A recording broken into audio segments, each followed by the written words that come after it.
हम जब भी कोई काम की शुरुआत करते हैं, किसी काम को शुरू करते हैं, हम हमेशा गणेश जी का नाम लेते हैं। सबसे पहली चीज जो हमें ये समझनी है, स्पिरिचुअल टर्म्स में गणपति जी हमारे मूलाधार चक्र, अगर आप चक्रास के बारे में समझते हैं तो हमारे शरीर में 7 चक्रास होते हैं। उसमें मूलाधार चक्र जो कि हमारी लाइफ का बेस है, उसके स्वामी। और जैसे कि हम कोई एग्जाम देने जाते हैं, कुछ भी जितने भी स्टूडेंट्स होते हैं, सब गणेश जी की पूजा करते हैं। देखिए, ज्ञान के सागर में 2 चीजों का आपको ध्यान रखना होगा। गणपति जी क्योंकि वो हमारे मूलाधार के स्वामी हैं, तो what he do is he helps us in removing the fears. सबसे पहले वो हमारे डर को खत्म करते हैं। हम जैसे बोलते हैं ओम नमः शिवाय, तो सर क्या है इसका मतलब? ऐसा क्या डीप मीनिंग है इसमें? देखिए, जब आप ओम नमः शिवाय का उच्चारण करें, शिव पुराण में भी कहा गया ये एक बहुत ही पावरफुल मंत्र है और इसका नित्य जप से आपको भगवान शिव की प्राप्ति होती है। तो शिव और शक्ति को हमेशा साथ ही नाम लिया जाता है, शिव शक्ति।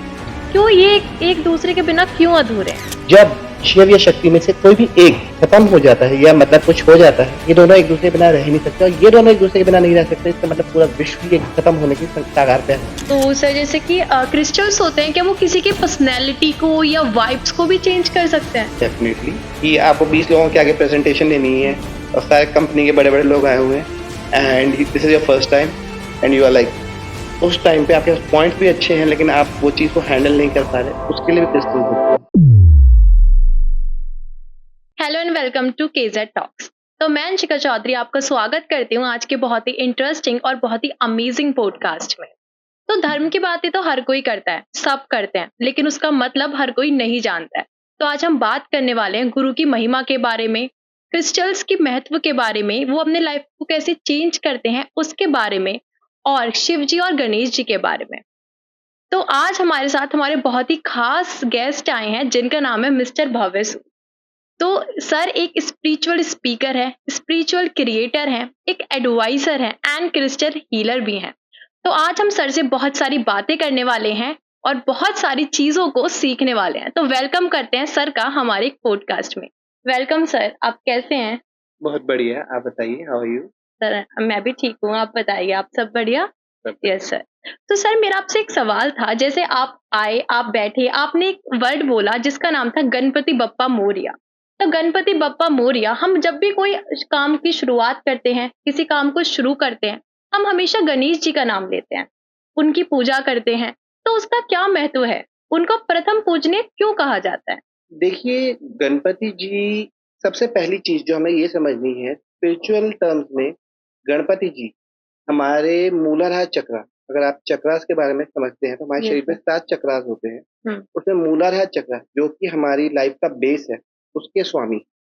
तो जब भी हम कुछ भी नया क्रिएट करते हैं, मान लीजिए आप कुछ मैनिफेस्टेशन जर्नी पे हैं, आप कुछ मैनिफेस्ट करना चाहते हैं, तो आपको उस चीज का एक सीड बोना होगा कि this is your desire. Similarly, the seed of desire should be planted in earth. भूमि पर बीज को डाला जाता है। उसी तरह से जब हम कुछ मैनिफेस्ट करना चाहते हैं, कुछ स्टार्ट करना चाहते हैं, तो हमारी डिजायर भी एक कि हम ये काम शुरू कर रहे हैं, हम एक बिजनेस शुरू कर रहे हैं, हम एक कंपनी शुरू करें जो सक्सेसफुल हो, तो उसका एक बीज हम डालते हैं भूमि में। अब वो भूमि में एक फर्टाइल लैंड में हमने एक बीज तो डाल दिया, लेकिन उसे ग्रो कराने के लिए बहुत सारी चीजों का ध्यान रखना होता है। सबसे पहले कि जो न्यूट्रिएंट्स जो हम पानी उस बीज को डाल रहे हैं, वो उस बीज तक ही पहुंचे। आसपास के खरपतवार, जो जंगली घास होती है, उसमें ना पहुंचे। कभी तूफान आ रहा है, कभी आंधी आ रही है, तो वो पौधा जो उग रहा है वो डिस्ट्रॉय ना हो। इस तरह की जो प्रॉब्लम्स आ रही होती हैं, वो सब उस बीज को डिस्ट्रॉय ना करे पेड़ बनने से।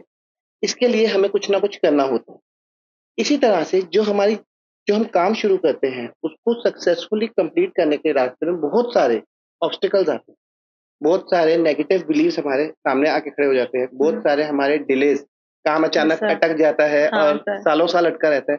ये सब चीजें ना हो, और ये क्योंकि होती हैं, ये सब चीजें ना हो, इसके लिए हम गणपति जी को सबसे पहले बुलाते हैं कि हे प्रभु, आइए और हमारे जो भी कर्म, पुराने संचित कर्मों के क्रिएटेड ऑब्स्टिकल्स हैं, जो हमारी इस मैनिफेस्टेशन जर्नी में, हमारे इस काम की सक्सेस में आड़े आ सकते हैं, उन सबको रिमूव कीजिए।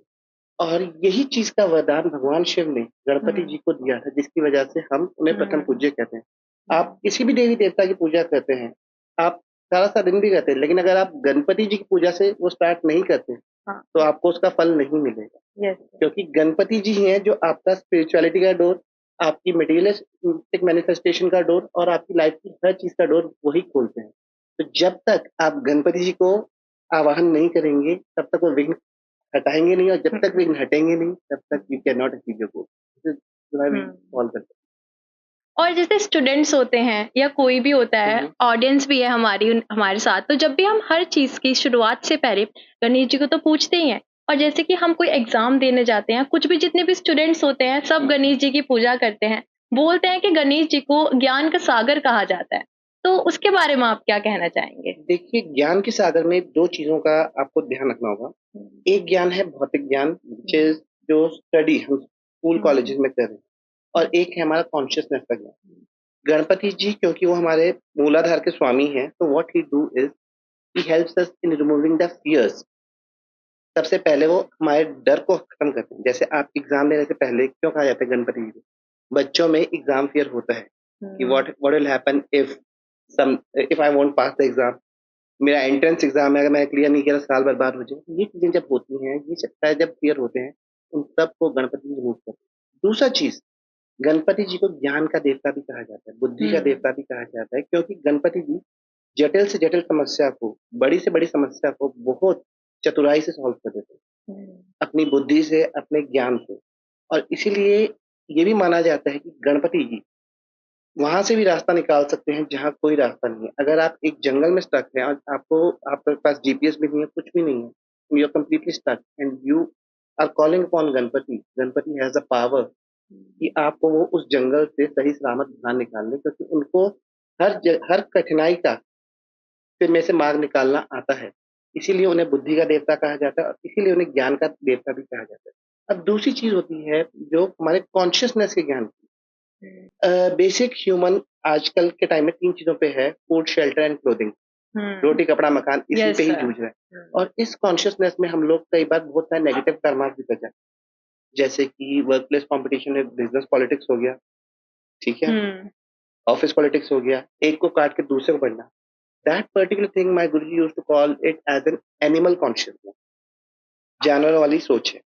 लेकिन जब आप गणपति जी की साधना शुरू करते हैं, तो वो आपकी इस तरह की नकारात्मक सोच को बदल के आपको ये बताते हैं, you are self sufficient and in order to grow in your life, in your career, you don't need all this, just focus on me and follow the path of truth. And उसमें वो आपकी चेतना ऐसी बढ़ाते हैं कि आपको success भी मिलती है, अबंडेंस भी मिलती है, नेम भी मिलता है, फेम भी मिलता है, बहुत चीजें मिलती हैं। और ऐसा कहा जाता है कि आयुर आरोग्यम ऐश्वर्यम बलम पुष्टि महायश, ये सब चीजें, नेम, फेम, लॉन्ग लाइफ, आरोग्यता, अच्छी हेल्थ, सब चीजें अगर आप गणपति जी की रेगुलर वर्शिप करते हैं तो मिलती है, और अबंडेंस भी मिलती है। Ganpati is the swami of Siddhi and Siddhi. तो this is why it is said that आप गणपति जी जब पूजा करते हैं तो आपके जीवन में ज्ञान भी लाते हैं और बहुत सारी पॉजिटिविटी भी लेके आते हैं, और आपकी लाइफ से डार्कनेस, जो कि फियर की एक डार्कनेस है, फियर ऑफ अननोन है, क्या होगा आगे, कैसे होगा, वो सब चीजों को भी रिमूव करते हैं। तो सर आपने बहुत ही अच्छी बात बताई गणेश जी के बारे में। तब गणेश जी की बात कर रहे हैं तो थोड़े से शिव जी की भी बात कर लेते हैं। तो बोलते हैं शिव जी को एक नाम से जाना जाता है, उनको बोला जाता है वैरागी। ठीक है, वैरागी जो किसी से मतलब नहीं रखता, अपनी धुन में मगन होने वाला। तो उनका विवाह पार्वती जी से क्यों हुआ? देखिए, सबसे पहली चीज जो हमें समझनी है वो ये है कि वैरागी का मतलब क्या है। वैरागी का मतलब है the one who is detached. आपके पास सब कुछ है, बट आप उससे अटैच नहीं। आपके पास मर्सिडीज भी है, आपके पास बंगलो भी है, आपके पास सब कुछ है, लेकिन आप उससे अटैच नहीं। अगर आप पुराणों में पढ़ेंगे तो आपको ये पता चलेगा कि कुबेर को धन भगवान शिव ने दिया था, माता लक्ष्मी को धन भगवान शिव ने दिया। इन सबको धन देने के बाद भी भगवान शिव एकदम सिंपल वे ऑफ लिविंग जीते हैं। वो एकदम कैलाश में रहते हैं, कैलाश पर्वत में, और सिंपल एकदम लाइफस्टाइल है उनका। और उनके अगर आप गन देखेंगे, कई लोग तो ये भी कहते हैं वो भूतों पिशाचों के साथ भी होते हैं शिव जी। तो आपको ये समझना होगा कि भगवान शिव जो हमें समझाना चाहते हैं वो ये है कि आप अपनी लाइफ में सब कुछ करो। स्पिरिचुअलिटी का मतलब ये नहीं है कि आपने माला हाथ में पकड़ लिया और सब कुछ छोड़ दिया, नहीं। स्पिरिचुअलिटी का मतलब है आप अपना काम भी कीजिए, आप अपने जिस प्रोफ़ेशन में हैं, जॉब में हैं, बिज़नेस में हैं, वो भी कीजिए, अपना अर्न भी कीजिए, अपने परिवार का भी पालन कीजिए। इसीलिए भगवान शिव ने माता पार्वती से विवाह भी किया कि पारिवारिक जीवन भी आपको जीना है और उसके साथ-साथ अपनी साधना करनी है। भगवान शिव ने इन सब चीज़ों का पालन करने के बाद भी अपनी साधना कंटिन्यू रखी है। वो निरंतर मेडिटेट करते हैं, निरंतर मेडिटेट भी करते हैं और हम सब की लाइफ़ की प्रॉब्लम्स को सॉर्ट आउट भी करते हैं। तो आप ये देखिए अर्थ की पॉपुलेशन कितनी है? आप देख लीजिए, सबकी लाइफ़ में कोई ना कोई इश्यू है और कोई ना कोई किसी न किसी प्रॉब्लम से जूझ रहा है और किसी न किसी वे में भगवान को ही बुलाते हैं। तो उनकी प्रॉब्लम्स को भी इसका समाधान भी वही कर रहे हैं। तो आपको ये समझना होगा कि विवाह से भगवान शिव आपको ये बताना चाह रहे हैं कि आपको चीज़ों से दूर नहीं भागना। आपको ये नहीं करना कि आप सब कुछ छोड़-छाड़ के, अपने परिवार को छोड़ के, माता-पिता को छोड़ के, सबको छोड़ के हिमालय बैठ गए और माला जपने लग गए। उससे भगवान की प्राप्ति नहीं हुई। उन्होंने वो आपको ये बताना चाह रहे हैं कि आप अपने सारे कर्तव्य कीजिए। जो आप लग्ज़री जैसे आप चाहते हैं कि आपके पास अच्छी कार हो, आप लीजिए। लेकिन उससे अटैच नहीं होना कि वो मेरी है। It is a God gifted और उससे अटैचमेंट नहीं रखी। वो है तो भी ठीक है, चली गई तो भी ठीक है। लेकिन आपकी साधना में, आपके नित्य-नेम में कोई फ़र्क नहीं आना चाहिए। This is what Shivji is trying to tell us through this all this कि उन्होंने विवाह भी किया, उसके बाद उनको संतान भी हुई और ये सब चीज़ों ने उनकी साधना में, उनकी भक्ति में कोई भी विघ्न या बाधा नहीं डाली। बहुत अच्छी लगी आपकी बात सुनकर। तो सर हम जैसे बोलते हैं ओम नमः शिवाय, ओम नमः शिवाय। तो ये जो मंत्र है, इस मंत्र को आप कितने भी परेशान हो, कितनी भी आपको परेशानी हो रही हो, जैसे हम इस मंत्र को बोलते हैं, एकदम एक एक पावर आ जाती है, एक पॉजिटिव एनर्जी आ जाती है। तो सर ऐसा क्या है इसका मतलब? ऐसा क्या डीप मीनिंग है इसमें? देखिए, हर मंत्र का एक डीप मीनिंग तो देखिए, हर मंत्र का एक डिफरेंट वाइब्रेशन और डिफरेंट लेवल होता है। लेकिन इसके मीनिंग में ना जाके, इससे एनर्जी क्यों आता है, उस पे गौर करना चाहिए। देखिए, जब आप ओम नमः शिवाय का उच्चारण करें, शिव पुराण में भी कहा गया ये एक बहुत ही पावरफुल मंत्र है और इसका नित्य जप से आपको भगवान शिव की प्राप्ति होती है, ठीक है?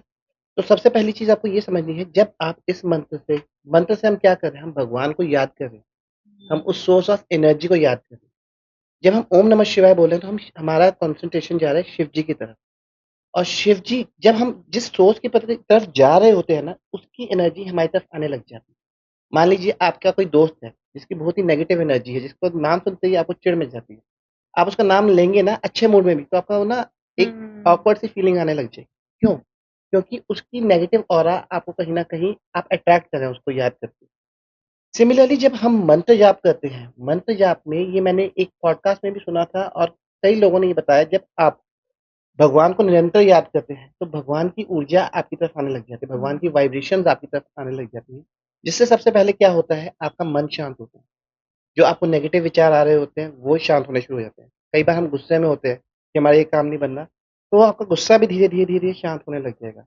और कई लोगों को जो कई दिनों से या रातों से सोए नहीं होते, उनको अचानक ही नाम लेते-लेते नींद भी आने लग जाती है, क्योंकि उनको इतने पीस और पॉज़िटिविटी फ़ील हो रही होती है, इतना अनकंडीशनल लव फ़ील हो रहा है, जो गॉड की वाइब्रेशन है, इस वजह से होता है। अब आते हैं ओम नमः शिवाय। ये मैंने शिवयोग के बाबा जी के एक सत्संग में सुना था, जिसमें उन्होंने बताया था नमः शिवाय। इसका पूरा मतलब इसमें एक-एक जो बीज है न, मः, शिवाय, ये सब हमारे चक्रों से रिलेटेड है। एक-एक चक्रा से। जब हम न बोलते हैं तो हमारा एक पर्टिकुलर चक्र मूलाधार चक्र हील होता है। ऐसे-ऐसे करते हुए हमारे छोट चक्रा तक के चक्रास हील हो रहे थे। और जिससे क्या होता है कि जब आप इस मंत्र का निरंतर जाप करते हैं ओम लगा के, तो आपके सभी चक्रास भी हील होते हैं, आपकी कॉन्शसनेस भी प्योर होती है, आपकी नेगेटिव फियर्स, स्ट्रेस, एंग्ज़ायटी सब रिलीज़ होते हैं और आप किसी मुसीबत में जिसका समाधान आपको नहीं मिल रहा है कि मैं क्या करूँ इस पर्टिकुलर सिचुएशन में, उसके इंट्यूटिवली आंसर्स भी मिलते हैं कि तुम ये करो, तुम इस तरफ जाओ, ये रास्ता तुम्हारा मार्ग खुलेगा।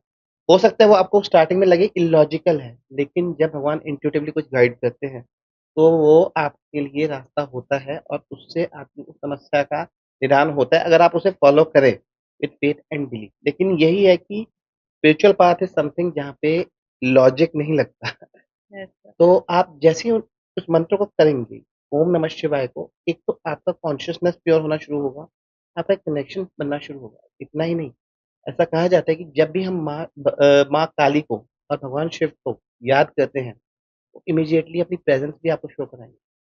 चाहे आप मंत्र जाप नहीं करें, आप इस शिव जी का हे शिव जी हेल्प मी, आपको कहीं न कहीं से कुछ न कुछ एक साइन मिलेगा, शिव जी आपके आस-पास ही होते हैं। तो कलयुग में ये महत्ता है कि जब आप काली माता को और शिव जी को कॉल करते हैं कभी भी, they come immediately the moment you take the name, just the name. तो जब आप ओम नमः शिवाय बोले तब तो आप सोच ही लीजिए कितना हाई वाइब्रेशन होगा। हुँ। तो कभी भी किसी को कोई भी परेशानी हो, बस एक बार आँख बंद करके बोलिए ओम नमः शिवाय। तो सर जब भी हम कहीं पे पूजा करने के लिए जाते हैं, कहीं भी हम्म, शिव जी की पूजा करने जाते हैं, मंदिर जाते हैं, शिवलिंग को पहले पूजा जाता है। हम्म। ठीक है? तो शिवलिंग का एक असली मतलब क्या है? अर्थ क्या है? देखिए, शिवलिंग सिर्फ शिव नहीं है, it is both Shiva and शक्ति। जहाँ भी आप शिव जी को देखेंगे, जहाँ भी आप माता माता पार्वती को देखेंगे, माँ दुर्गा को देखेंगे, वहाँ पे वो अकेले नहीं होते, क्योंकि शिवा और शक्ति अलग नहीं है। They are part of each other. Ardhanarishwar स्वरूप अगर आपने देखा हो, तो उसमें शिव भी है, शक्ति भी है, और यही उनका ट्रू फॉर्म है। एंड शिवलिंग क्या बताता है? शिवलिंग ये बताता है कि संपूर्ण विश्व इस शिवलिंग में ही है, क्योंकि हुँ। सब कुछ उत्पन्न ही इस शिवलिंग से हुआ। इसका ना कोई आरंभ है, ना कोई इसका अंत है। अगर आपने शिव पुराण में ये एक स्टोरी आती है जिसमें ब्रह्मा जी और विष्णु जी एक बहुत बड़े लिंग आकार को खोजने, मतलब का आरंभ और अंत खोजने की कोशिश करते हैं। तो विष्णु जी खोजने की कोशिश करते हैं तो उनको कुछ मिलता ही नहीं है आरंभ, और ब्रह्मा जी भी खोज रहे होते हैं, उनको भी कुछ नहीं मिलता है क्योंकि वो हुँ। इनफाइनाइट होता है। तो ब्रह्मा जी कहते हैं कि अगर विष्णु जी शायद जीत गए तो वो मुझसे श्रेष्ठ हो जाएँगे। तो वो क्या कहते हैं कि मैं बोल दूँगा कि मैंने इसका आरंभ ढूँढ लिया है, इस लिंग का आरंभ ढूँढ लिया है और मैं जीत जाऊँगा। तो वो आके और उसका वो विटनेस बना देते हैं, एक फूल होता है जिसका नाम होता है केतकी। केतकी। केतकी के फूल को उसका विटनेस बना देते हैं। तो जैसे ही ब्रह्मा जी ये चीज़ आके बोलते हैं, तो उतने में भगवान शिव प्रकट, और विष्णु जी कहते हैं कि मैं तो नहीं ढूँढ पाया। ब्रह्मा जी कहते हैं मैंने ढूँढ लिया, और इसका विटनेस है ये केतकी का फूल। तो जैसे ही ब्रह्मा जी ये बात बोलते हैं तो शिव जी प्रकट होते हैं, और उसके बाद ये चीज़ बताई जाती है कि विष्णु जी को सृष्टि के पालन का दायित्व मिलता है, और विष्णु जी को ब्रह्मा जी से आगे का भी वो माना जाता है, और ब्रह्मा जी को और केतकी के पुष्प को, क्योंकि उसने झूठ बोला, उसे शिव पूजा में वर्जित कर दिया जाता है। केतकी के फूल भगवान शिव की पूजा में नहीं डलते, इसी वजह से, क्योंकि उसने ब्रह्मा जी के कहने पे झूठ बोला होता है। और यही चीज़ आपको ये समझना होगा कि शिवलिंग सिर्फ़ एक हुँ। मूर्ति या कुछ नहीं है, ये एक यूनिवर्स का रिप्रेजेंटेशन है, जो रिप्रेजेंट करती है कि universe is infinite, beyond our imagination, और इस यूनिवर्स में सब कुछ संभव है।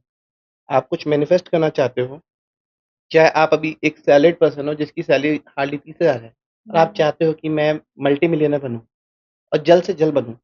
If you are doing the right thing, if you are doing the right Sadhana, you can manifest that. Because universe ये नहीं देखता कि आपकी करंट कैपेसिटी क्या है, वो ये देखता है कि आप अपने गोल को अचीव करने के लिए क्या कर रहे हो, भौतिक लेवल पे भी, हुँ। स्पिरिचुअल लेवल पे भी, क्योंकि स्पिरिचुअल लेवल है जो आपकी टाइमलाइन जंप कराता है।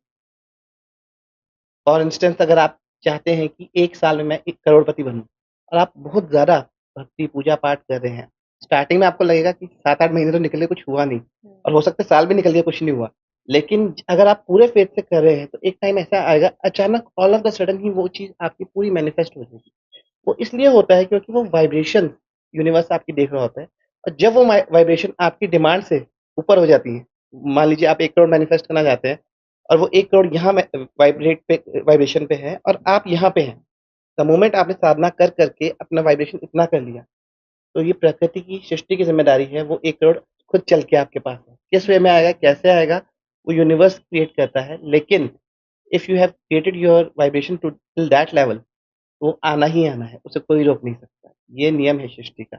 और यही चीज़ है कि आपको ये समझना होगा कि शिवलिंग हमें यही समझाता है, इस यूनिवर्स में सब कुछ संभव है। इ भगवान का कोई आरंभ या अंत नहीं है, और मोस्ट इम्पोर्टेंट चीज़, शिव में ही सब कुछ है। और ये बात शिव योग के बाबा जी भी कहते हैं कि कई बार वो लोग उनसे पूछते हैं कि घर के मंदिरों में क्या-क्या रखें? किस-किस देवी-देवता की मूर्ति रखें? तो कहते हैं या तो आप अपने घर में श्री यंत्र रखिए, क्योंकि श्री यंत्र में भी एक पूरे ज्योतिर्लिंग की ऊर्जा समाई होती है, या फिर एक शिवलिंग रखें, क्योंकि शिव से ही सब कुछ है। सभी देवी-देवता शिव से ही उत्पन्न है, क्योंकि शिवलिंग में सिर्फ शिव जी नहीं है, शिव और शक्ति हैं। उन्हीं से ही ब्रह्मा, विष्णु सब उत्पन्न हुए हैं। तो जब आप शिवलिंग को रखते हैं, तो सब कुछ उसमें आ गया। जैसे सर आपने बताया कि शिवलिंग रखिए घर में, तो सर मैंने कई वीडियो देखी हैं जहाँ पर बोलते हैं कि शिवलिंग को घर में नहीं रखना चाहिए। हुँ। तो फिर आपका उससे क्या मतलब रखें या फिर ना रखें? चलिए हाँ, हाँ, ये मैंने अपने पिछले पॉडकास्ट में भी बताया था। अच्छा। देखिए, सबसे पहली चीज़ आपको समझनी होगी कि हम खुद क्या हैं? हुँ, हम जीते जाते शिव स्वरूप हैं। The only thing is we have forgotten us. हम अपना रियल पावर भूल गए। भगवान शिव निरंतर साधना क्यों करते हैं? ताकि वो अपने इनफ़ाइनाइट फ़ॉर्म से कनेक्टेड रहें। माता पार्वती या किसी भी देवी-देवता को देखेंगे, वो हमेशा मेडिटेशन फ़ॉर्म में क्यों होते हैं? साधना क्यों करते हैं? ताकि वो अपने इनफ़ाइनाइट से कनेक्टेड रहें। हम भी उन्हीं की संतानें हैं, लेकिन हमारे और उनमें ये डिफ़रेंस है कि हम पुनरपि जननम, पुनरपि मननम के बाद इस चीज़ को भूल चुके हैं। सबसे पहले हम भगवान को दूसरा समझते हैं कि वो बाहर की एक एंटिटी है। भगवान बाहर है ही नहीं, भगवान आपके भीतर है। आपके भीतर खुद ही एक शिवलिंग है और मेरे गुरुजी अमितानंद सरस्वती कहते थे, आपकी बॉडी ही श्री यंत्र है। और ये बात बड़े-बड़े सिद्ध भी कहते हैं कि श्री यंत्र बाहर नहीं है, आपके शरीर के अंदर ही है। Your body is a temple in itself. तो अगर आपकी बॉडी ही एक मंदिर है, उसी के अंदर भगवान है, तो आप ही शिव स्वरूप हैं। तो शिवलिंग आप घर में रखें ना रखें, क्या फ़र्क पड़ता है? लेकिन द थिंग इज़ कि हम लोग क्या करते हैं, हम लोग इवन शिव पुराण में ये चीज़ लिखी हुई है कि शिवलिंग छोटे वाला, छोटे साइज़ के जो होते हैं, वो ज़रूर रखा कीजिए अपने घर। अगर आप नियमित पूजा-पाठ नहीं करते, अगर आप थोड़ा-सा जल भी चढ़ा सकते हैं, तो छोटे साइज़ के जो आते हैं शिवलिंग, उन्हें अपने घर में ज़रूर रखिए। बड़े वाले शिवलिंग मत रखिए क्योंकि बड़े वालों को नित्य पूजा वगैरह चाहिए होता है। लेकिन अगर आप अपने घर में छोटा शिवलिंग रखना चाहते हैं, तो आप रख सकते हैं। ये शिव पुराण में भी मेंशन है। बट द थिंग इज़ कि we listen to more to those people who have not read it और those who are not connected with themself. तो जब आप उस चीज़ से क्योंकि ये चीज़ मैंने शिवयोग के बाबा जी के सत्संग में सुनी और भी कई सिद्धों के उनमें सुनी सत्संग में, तो उन्होंने यही चीज़ बताई कि आपको इस चीज़ को समझना होगा कि शिव जी कहीं बाहर नहीं है। शिवलिंग जिसे आप बाहर पूज रहे हैं, वो शिवलिंग आपके भीतर भी है। और ये शिवलिंग ये चीज़ भी रिप्रेज़ेंट करता है कि एक जर्नी है आपके भीतर की, बाहर से अंदर की जर्नी की तरफ। साकार से निराकार रूप। कई लोग कहते हैं ना हम आइडल वर्शिप में बिलीव नहीं करते, जो काफ़ी ज़्यादा आगे निकल गए हैं। क्योंकि उन्होंने साकार से जो अपनी साकार जर्नी से शुरू किया और उसे करते-करते वो अपने निराकार, भीतर के निराकार में पहुँच गए। भीतर के निराकार में जहाँ भी वो कहीं देखते हैं उन्हें भगवान ही भगवान नज़र आता है। तो वो एक लेवल ऑफ कॉन्शियसनेस है। शिव तो हर जगह ही है। आप चाहे शिवलिंग रखें ना रखें, ही इज़ ओमनीप्रेज़ेंट।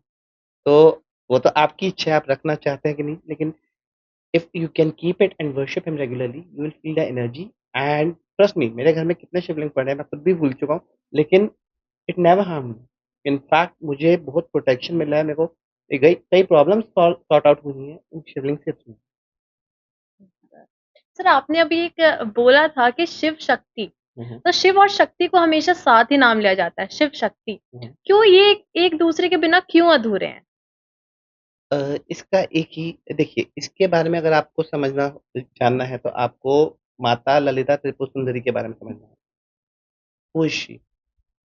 देखिए, ये सम यूनिवर्स जो आज हम जिसमें बैठे हैं, ये इकलौता यूनिवर्स नहीं है। ऐसे हज़ारों यूनिवर्स हैं।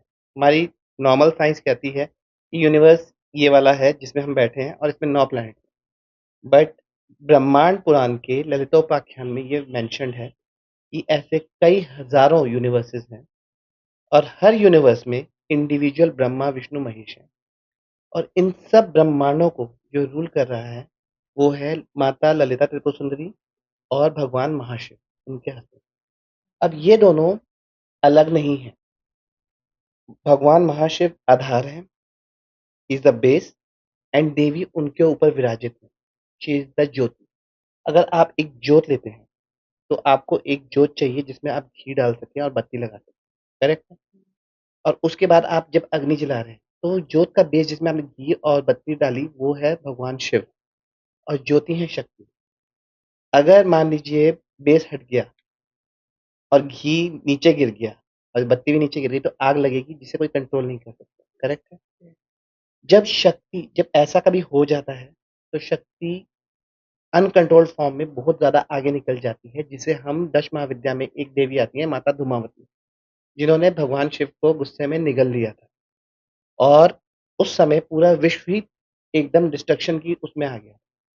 तब देवताओं की विनती पे माता ने उनको वापस प्रकट किया था, लेकिन जब शिव या शक्ति में से कोई भी एक खत्म हो जाता है या मतलब कुछ हो जाता है, ये दोनों एक-दूसरे के बिना रह ही नहीं सकते और ये दोनों एक-दूसरे के बिना नहीं रह सकते, इसका मतलब पूरा विश्व ही एक खत्म होने की कगार पे आ जाता है। तो ये आपको समझना होगा कि जैसे ही उस जोत का बेस गिरेगा, तो शक्ति अग्नि का फॉर्म ले लेगी, बहुत प्रचंड अग्नि का, और जो प्रलय ला सकती है। तो जब तक शिव और शक्ति एक-दूसरे के साथ है, तब तक ही सब कुछ सॉर्टेड आउट है, सब तक शांत है। लेकिन जब कुछ उल्टा-सीधा हम करते हैं, हम कुछ शरारत करते हैं, तो उस चीज़ में वो एक प्रचंड रूप धारण कर लेती है, जिससे काफ़ी डिस्ट्रक्शन हो सकती है। और कई बार जो प्रलय आती है, वो भी भगवान का इसी तरह कोप होता है। इसीलिए शिव और शक्ति का साथ ही नाम दिया जाता है। क्योंकि ये दोनों एक-दूसरे ये 2 हैं ही नहीं। इसे इन्हें 2 में हम देखते हैं, दे आर वन। आप जितने भी माँ ललिता त्रिपुर सुंदरी की फ़ोटोज़ देखेंगे, उनमें दिखाया गया है कि शिव और शक्ति साथ में ही हैं। क्या भगवान सिर्फ मंदिर में होते हैं या फिर जहाँ पूज लो वहाँ भगवान है? भगवान सब जगह है। आपके भीतर भी भगवान है और हर जगह पे भगवान। यूजुअली हम लोग मंदिर पे क्यों जाते हैं, उसका ये कारण है कि मंदिर में जहाँ प्राण प्रतिष्ठित मूर्तियाँ होती हैं, जहाँ पे नित्य पूजा-पाठ होता है, वहाँ का वाइब्रेशन नॉर्मल जगह से थोड़ा हाई होता है। और वहाँ पे जब आप जाते हैं, तो अगर आप थोड़ा गुस्से में या किसी नेगेटिव माइंडसेट से जा रहे हैं और वहाँ पे जाके बैठ भी गए हैं, तो भी आपको थोड़ी शांति मिलनी शुरू होगी। आपको एक इनर पीस मिलेगा, आपको एक ऐसा लगेगा कि कोई शक्ति आपको हील करने की कोशिश कर रही है, आपको शांत करने की कोशिश कर रही है। तो इसलिए it is better in the beginning that you should go in the temple. धीरे-धीरे जब आप एक कनेक्शन भगवान से बना लेते हैं, तब कोशिश कीजिए कि अपने घर में एक मंदिर बना लें, जहाँ पे आप नियमित रूप से उनकी पूजा-पाठ और साधना कर सकें। क्योंकि जब वहाँ पे आप करेंगे, तो आपकी पूजा की वाइब्रेशन सिर्फ़ आपको हील नहीं करेगी, जो उस कमरे में आएगा उसको भी हील करेगी और जैसे-जैसे आपकी पूजा में इंक्रीज़ होता जाएगा, तो आप देखेंगे कि आपके पूरे घर में एक पॉज़िटिविटी आ रही है और जो लोग बहुत ज़्यादा नेगेटिव माइंडसेट के घर में होते हैं, वो भी काफ़ी पॉज़िटिव होने लग गए हैं, काफ़ी डिफरेंट वे में बिहेव कर रहे हैं क्योंकि ये एक एनर्जी है। आप सिर्फ़ जैसे आप एक माला जप रहे हैं, वो सिर्फ़ आपको हील नहीं करेगी, वो आपके साथ वालों को भी हील करेगी। आप जिनके साथ रहते हैं, आपके फ्रेंड्स हैं या आपके फैमिली मेंबर्स हैं, उनको भी हील करेगी। और आप देखेंगे जब आप नित्य जप कर रहे हैं रेगुलरली तो आपके घरवालों के बिहेवियर में भी एक बहुत ड्रास्टिक चेंज आएगा। तो इट इज़ ऑलवेज़ रिकमेंडेड कि स्टार्टिंग में when you are beginning your spiritual journey, start with a temple, regularly जाइए, कनेक्ट होइए और धीरे-धीरे अपने घर में एक मंदिर बनाइए और उस मंदिर से आगे बढ़ते-बढ़ते अपने मन में एक मंदिर बना लीजिए हुँ। कि आप ड्राइव कर रहे हैं, कुछ भी कर रहे हैं, आप भगवान को नित्य याद कर रहे हैं। क्योंकि जितना आप उनको याद करेंगे, वो आपको एक पॉज़िटिविटी देंगे, आपको एक रास्ता दिखाएँगे। क्योंकि लाइफ़ में कभी न कभी आप वर्क प्लेस में कोई प्रॉब्लम आ गई, तो घर पे मंदिर जाके पूजा करने का टाइम तो मिलेगा नहीं ना। तो आप एक ऐसा कनेक्शन बनाइए कि कहीं पे भी कोई प्रॉब्लम आ गई, तो आप इमीडिएटली उनसे कनेक्ट हो and this is what it is called direct connection with divine. तो सर ललिता सहस्रनाम, ठीक है, ये नाम सबने सुना है, ये पाठ सबको पता है, पर इसका महत्व क्या है? इसका महत्व हम आपसे जानना चाहते हैं कि इसका असली महत्व क्या है? देखिए, ललिता सहस्त्रनाम ये आजकल कुछ ट्रेंडिंग में आ गया है, हुँ। लेकिन आज से 7, 8, 10 साल पहले बहुत कम लोग इसके बारे में जानते थे और आज भी ऐसा कहा जाता है कि माता ललिता त्रिपुर सुंदरी का नाम हर कोई सुन नहीं पाता जब तक माता की इच्छा ना हो और ये एक ऐसा पाठ है जो बहुत ही हाई वाइब्रेशन वाला है और आपकी लाइफ को एकदम ट्रांसफ़ॉर्म कर सकता है। ये पाठ कोई साधारण पाठ नहीं है। सबसे पहली चीज़ ललिता सहस्त्रनाम है क्या? इसकी ओरिजिन में अगर हम जाएँ तो हुँ। इसका ओरिजिन कई हज़ार साल पहले हुआ था, जो कि ब्रह्मांड पुराण में दिया गया है कि महर्षि अगस्त्य का अगर आपने नाम सुना हो, उन्होंने भगवान हयग्रीव, भगवान विष्णु के एक अवतार थे हयग्रीव जिनका मुख घोड़े जैसा था, उन वो माता ललिता त्रिपुर सुंदरी के बहुत बड़े साधक थे और उन्होंने पूछा भगवान हयग्रीव से महर्षि अगस्त्य ने कि मैंने जितनी साधना कर सकता था, भौतिक रूप से कर चुका हूँ, लेकिन अब मुझे आगे बढ़ना है साधना में, तो मुझे क्या करना चाहिए?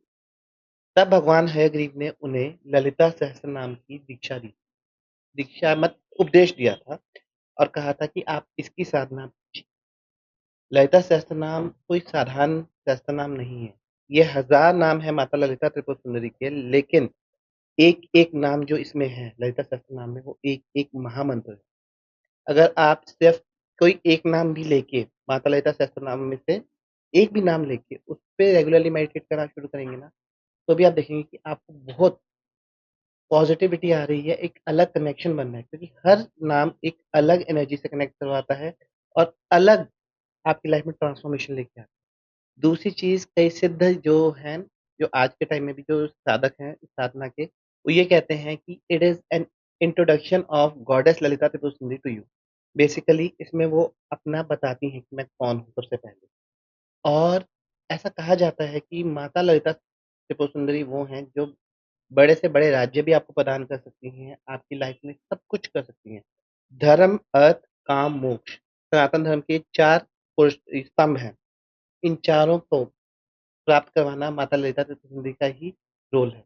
ये आपको धर्म भी करवाती हैं, धर्म के मार्ग पे भी लेके जाती हैं। काम, वो आपको ये नहीं कहती कि अपनी फैमिली लाइफ़ या इन सब चीज़ों से डिटैच होके मेरी तरफ आओ, नहीं। काम, अर्थ, वही अर्निंग्स वगैरह भी करो अपनी। उसके साथ-साथ, इन सब चीज़ों के साथ-साथ आपको मोक्ष, लिबरेशन के मार्ग पे ले जाने वाला ये सबसे ईज़ीएस्ट वे है। दूसरी चीज़, ललिता सहस्त्रनाम जो है, ये एक ऐसा स्तोत्र है जो आपको प्रोटेक्शन भी बहुत देता है। In terms of protection it is like कि जब आप ललिता सहस्त्रनाम का पाठ शुरू करते हैं, तो देवी के 2 2 माताएँ हैं, एक है माता निकुंभला जिसे हम माता प्रत्यंगिरा कहते हैं, देवी प्रत्यंगिरा। वो अपने हर भक्त जो इस सहस्त्रनाम का पाठ करते हैं, उसके द्वार पे इन 2 रक्षकों को रखती हैं, माता प्रत्यंगिरा और माता वाराही, ये दोनों सेनापति हैं माता की, इनको रखती हैं और उनको ये ड्यूटी दी गई है कि इस मेरे भक्त पे कोई हानि पहुँचाने की कोशिश कर रहा है, चाहे वो ब्लैक मैजिक वगैरह के थ्रू, चाहे ऑफ़िस पॉलिटिक्स के थ्रू या कुछ भी करने की कोशिश कर रहा है, मेरे उस भक्त की रक्षा करनी तुम्हारी ज़िम्मेदारी है। तो आप पे कोई भी संकट आने वाला होगा ना और आप ललिता सहस्त्रनाम का रेगुलरली पाठ कर रहे हो, देवी प्रत्यंगिरा और माँ वराही उस संकट को पहले ही खत्म कर देती हैं, आप तक पहुँचने से पहले, आपकी नॉलेज से भी पहले। और वो जो बंदा आप पे कर रहा होगा, अगर कुछ ब्लैक मैजिक वगैरह कर रहा है, तो उसको उसका उल्टा असर उस पे हो जाता है क्योंकि वो देवियाँ आपकी रक्षा में नित्य खड़ी होती हैं और ऐसा कहा जाता है उन दोनों देवियों का तोड़ किसी के पास भी नहीं है। तो सबसे बड़ी चीज़ जो ललिता सहस्त्रनाम से आपको मिलती है वो है देवी की असीम और अपार प्रोटेक्शन। आपको कोई भी हानि नहीं पहुँचा सकता। तीसरी चीज़, मटेरियलिस्टिक अबंडेंस। अगर ऐसा कहा जाता है कि बड़े-बड़े योगी, मुनि, ऋषि-मुनि या जितने बड़े-बड़े आपने कई ये मैंने एक बहुत पहले एक इंटरव्यू में सुना था कि जितने बड़े-बड़े आश्रम्स में आप देखते हो, कहीं न कहीं माता ललिता त्रिपुर के ही उपासक होते हैं और ये जो इतना धन-संपदा आप इनके पास देख रहे हैं, कहीं न कहीं देवी की ग्रेस से ही इनके पास आती है। तो जब आप इस सहस्त्रनाम का पाठ करते हैं और पूरे सरेंडर से करते हैं, तो आपके अबंडेंस के द्वार खुलते हैं और छोटी-मोटी अबंडेंस की नहीं, राज्य, राजयोग जैसे कि आप बड़े-बड़े राज्य खरीद सकें, ऐसे इतनी अबंडेंस माँ की ग्रेस से आपको मिलती है। और ऐसा कहा जाता है कि जब आप इस पाठ को रेगुलरली करते हैं, तो आपका इम्यूनिटी बहुत बढ़ता है, आरोग्यता।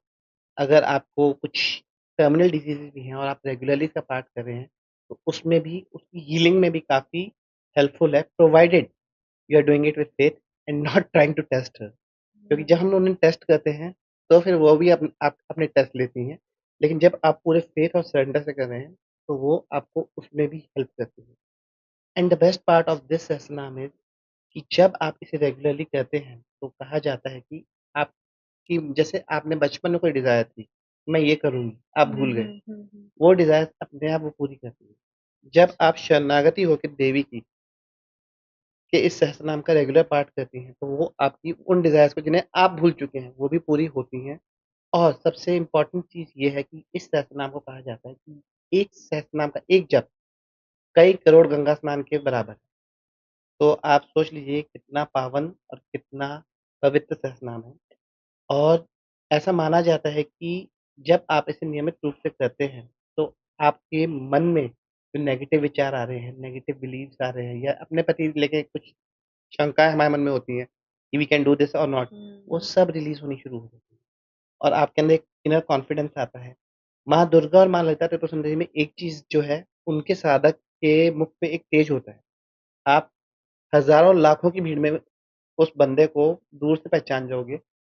हालांकि आपको पता हो कि वो साधक है नहीं, वो बंदा दूर से अलग अलग तेजों में दिख रहा होगा हजारों की भीड़ में भी, क्योंकि this is what the grace of Devi is, क्योंकि आप उस सहस्त्र नाम को जप कर रहे हो जो सबसे highest form of the universe का से कनेक्ट करता है आपको।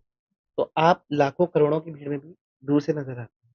तो this is what Maa gives you, and the best part is it takes you towards the apex. आप जिस भी क्षेत्र में हैं, आपको एकदम टॉप तक लेके जाती हैं और आपकी हर प्रकार से रक्षा भी करती हैं, और आप खुद हैरान हो जाते हैं कि ये चीज़ कैसे हो रही है, जो चीज़ें आपने सोची भी नहीं थी, आपको वो बेनिफिट्स भी मिलते हैं ललिता सहस्त्रनाम से। And this is what the benefit of Lalita Sahasranama. इसका एक ही एडवाइस करूँगा कि इसे जब भी आप करें तो डू इट विद अ संकल्प ऑफ विश्व के कल्याण के लिए, सृष्टि के कल्याण के लिए, या फिर do it with surrender toward the goddess. इन 2 से आप कीजिए, आप देखेंगे, और अगर आप रेगुलरली कर रहे हैं तो आप देखेंगे कि ये आपको बहुत ज़्यादा फ़ायदा दे रहा है। अगर आप रेगुलरली नहीं कर पाते क्योंकि इसकी एनर्जी बहुत हाई है, बहुत ज़्यादा हाई है, तो आप एटलीस्ट फ्राइडेज़ को कीजिए, पूर्णिमा और अमावस्या को कीजिए। पूर्णिमा और अमावस्या को तो ज़रूर कीजिए। This is what I can say about later. तो सर मैंने भी ये नई चीज़ सीखी, मुझे नई चीज़ जानने से मिली, हमारे ऑडियंस को भी मिली होगी। तो जो भी इस पार्ट को करने के लिए सोच रहे हैं, जैसे सर ने बताया फ्राइडे को और सर पूर्णिमा एंड अमावस्या हाँ, ज़रूर। तो जैसे सर आपको पता ही है कि लोगों को कितने स्ट्रेस होता है आजकल, हर किसी को स्ट्रेस है, एंग्ज़ायटी है, जॉब को लेकर किसी भी स्ट्रगल चल रहे हैं सबके लाइफ में, तो क्या इस मंत्र से स्ट्रेस और एंग्ज़ायटी भी दूर होगी? ललिता सहस्त्रनाम? यस। बिल्कुल। इनफैक्ट इसके लिए ऐसा कहा भी जाता है कि आप regularly starting of the day में ज़रूर इसका पाठ, स्टार्टिंग ऑफ द डे या जब भी आपको टाइम मिले। ऐसा कोई प्रतिबंध नहीं है कि आप रात को नहीं कर सकते या दोपहर को नहीं कर सकते, जब भी आपको टाइम मिले कीजिए। लेकिन स्टार्टिंग में इसलिए कह रहा हूँ क्योंकि वो पूरा आपका दिन बहुत अच्छा जाएगा, क्योंकि स्टार्टिंग में ही आप अपने आप को चार्ज कर लोगे, तो एनर्जी बहुत हाई है, और जब आप रेगुलरली करोगे तो आपका दिन भी अच्छा जाने लग जाएगा, और आप देखेंगे कि धीरे-धीरे जो चीज़ें आपको तंग कर रही थी मेंटल लेवल पे, इमोशनल लेवल पे, फिज़िकल लेवल पे, वो चीज़ें अपने आप गायब होती हैं। और ये मैंने देखा है अपनी लाइफ़ में, कई लोग ऐसे जो मेरे को बहुत ज़्यादा तंग किया करते थे, अपने आप ऑल ऑफ अ सडन गायब हो गए, और मेरे को मैंने नोटिस कई सालों बाद किया कि ये लोग तो गायब हो गए, अचानक ही गायब हो गए, और वो देवी करती हैं। ये चीज़ होती है जब आप स्पिरिचुअल पाथ पे चलते हो, तो इस तरह से होता है। तो जैसे आप कहीं भी चले जाइए, ठीक है? किसी भी इंस्टा को खोल लीजिए, फेसबुक पे कहीं भी, तो आपको अलग-अलग व्यूज़ मिल जाएँगे लोगों को सनातन धर्म के बारे में। हुँ, हुँ। तो आजकल लोग ना उसको ऐसा ट्रेंड ले रहे हैं। तो मैं आपसे जानना चाहती हूँ सनातन धर्म एक ट्रेंड है, एक लाइफ़स्टाइल बन गया है लोगों के लिए या फिर एक रिलीजन है? देखिए, सनातन धर्म एक अथाह सागर है, हुँ, और इस सागर की का कोई ना कोई आरंभ है और ना ही कोई अंत है, क्योंकि इस सागर में ही माता ललिता त्रिपुर सुंदरी भी आती हैं, भगवान शिव भी आते हैं, और भगवान विष्णु भी आते हैं, और हमारे सनातन के सभी देवी-देवता आते हैं, और ये सब इनफाइनाइट है। अब जिसको जिसके बारे में ज़्यादा पता है, वो उस हिसाब से उसे देखता है, और उस हिसाब से उसे डिफाइन करना चाहता है। मैंने एक पॉडकास्ट में अभी अपने एक पॉडकास्ट में सनातन धर्म को शिव जी से जोड़ के कुछ डेफ़िनेशन दिया था। तो एक कमेंट आया था, और वो बड़ा वियर्ड सा कमेंट था कि आपने ये सब चीज़ें नहीं बोली, भगवान शिव के कुछ नाम थे, बहुत सारी चीज़ें उन्होंने बोली। लेकिन जो मैंने बोला उन्होंने वो शायद सुना नहीं, लेकिन शिव जी के बारे में जो मेरे व्यूज़ थे मैंने वो प्रकट किए। तो इसी तरह देखिए, सनातन एक बहुत अथाह सागर है, और अगर इसे आप पूरा 10 दिन भी लेके चलेंगे ना, तो 10 दिन में भी आप इसे डिफाइन नहीं कर सकते, इतना अथाह सागर है। तो आपको ये समझना होगा कि सनातन का मेन मोटिव क्या है? सनातन का मेन मोटिव है अहम ब्रह्मोस्मि। आप ही ब्रह्म हैं। आप ही के भीतर शिव है, आपके ही भीतर शक्ति है। सनातन एक जर्नी है, जो आपको आपके भीतर के ईश्वर से मिला रहा है।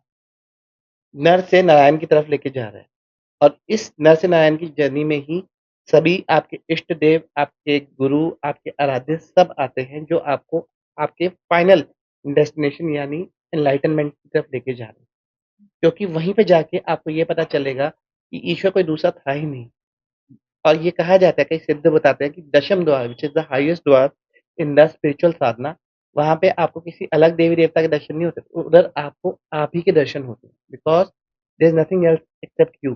What all you are seeing is your own inner beliefs on a projector. तो आपको ये समझना होगा कि सनातन का मेन पर्पस है कि आपको आपके भीतर के परब्रह्म से, ईश्वर से कनेक्ट करना। और उसमें बहुत सारे ट्रेडिशंस आते हैं। भगवान शिव के भक्तों का एक अलग ट्रेडिशन है, विष्णु जी के भक्तों का अलग ट्रेडिशन है, गणपति के भक्त हैं, कृष्ण भक्त हैं, सबके अपने-अपने ट्रेडिशन हैं, but those are not different.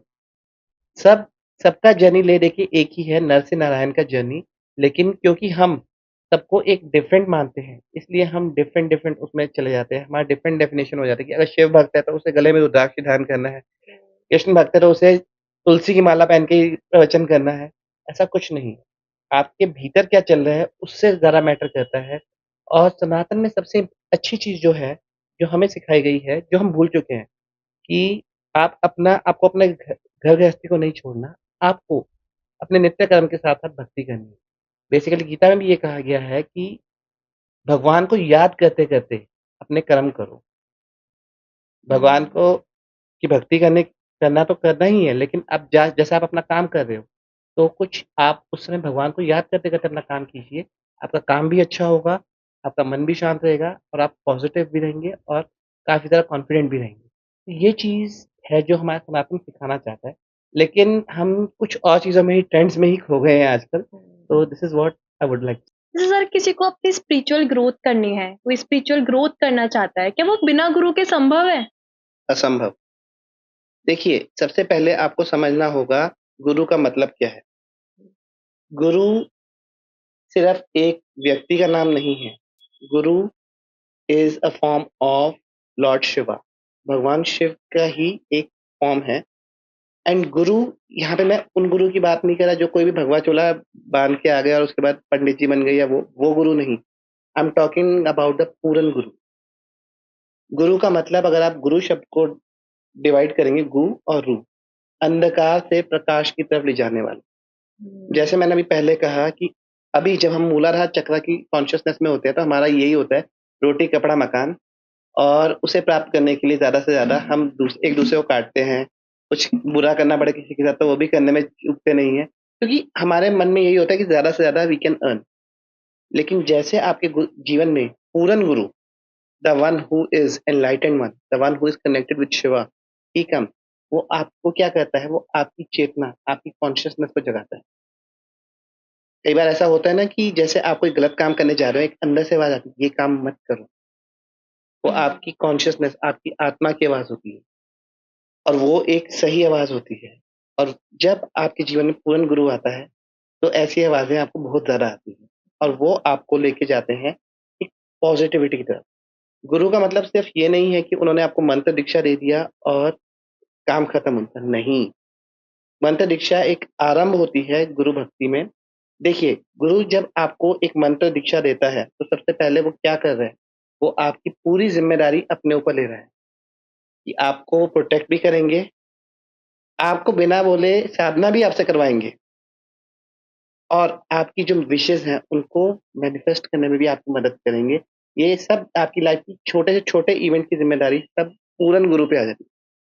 I am talking about the Puran guru once again. ठीक है? तो उसमें क्या होता है कि जब आपको गुरु एक मंत्र की दीक्षा देते हैं, तो अपनी साधना का एक अंश उस दीक्षा में डालते हैं, ताकि आपके जो नेगेटिव संचित कर्मास हैं जल्दी डिसॉल्व हों और आप अपनी कॉन्शियसनेस से जल्दी कनेक्ट हो, पॉजिटिविटी की तरफ बढ़ें और अपने स्पिरिचुअल जर्नी में, मटेरियलिस्टिक जर्नी में, दोनों में आगे बढ़ें और आपके नेगेटिव कर्मास जल्दी से जल्दी खत्म हो, क्योंकि his main motive is to take you towards the highest level of spirituality और आपकी इच्छाएं पूरी हो, ताकि आपको ये गज ना रहे कि स्पिरिचुअल पाथ पे जाते जाते मैंने अपने सब चीजें छोड़ दी। तो वो आपको, जो हम कहते हैं धर्म अर्थ काम मोक्ष, उन चारों की प्राप्ति भी करवाते हैं और आपको आपके जीवन में बहुत आगे लेके जाते हैं हर मायने।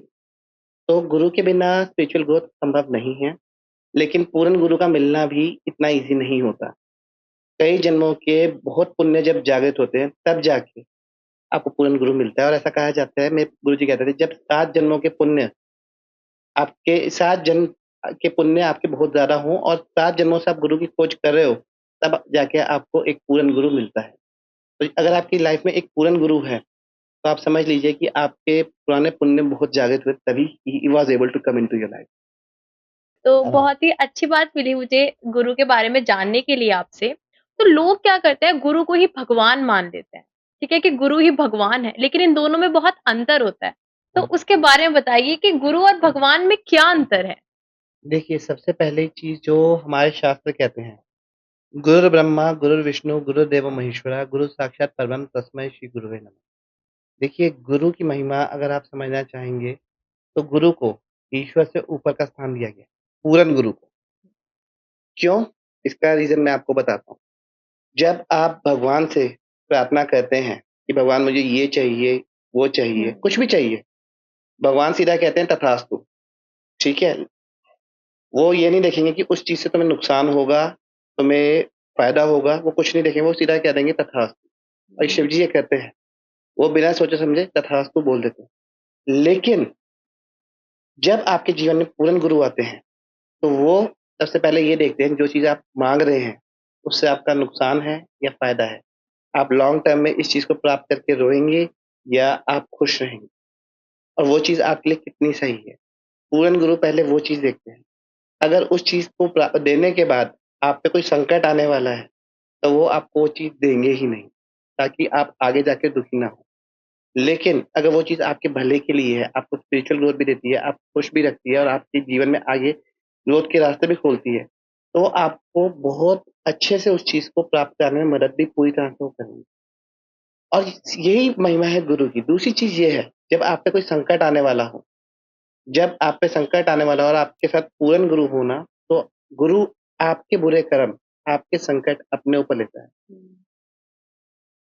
और ये चीज़ भगवान नहीं कर सकते। भगवान को प्रकृति के नियम के अनुसार कर्मों में हस्तक्षेप की आज्ञा नहीं है। लेकिन पूर्ण गुरु ये चीज़ कर सकते हैं। और ऐसे कई सारे ऐसे लाइफ में मैंने देखे हैं। आप अगर साईं बाबा का एग्ज़ाम्पल लेंगे, वो जब भिक्षा लेते थे लोगों से, भिक्षा इसलिए नहीं लेते थे कि उन्हें अपने गुज़र-बसर के लिए चाहिए, नहीं। वो उन भिक्षा में जो भिक्षा उन्हें दे रहा है, उसके बुरे कर्म अपनी झोली में डाल देते थे। उनके रोग, उनके दुखों को वो अपने ऊपर लेते थे।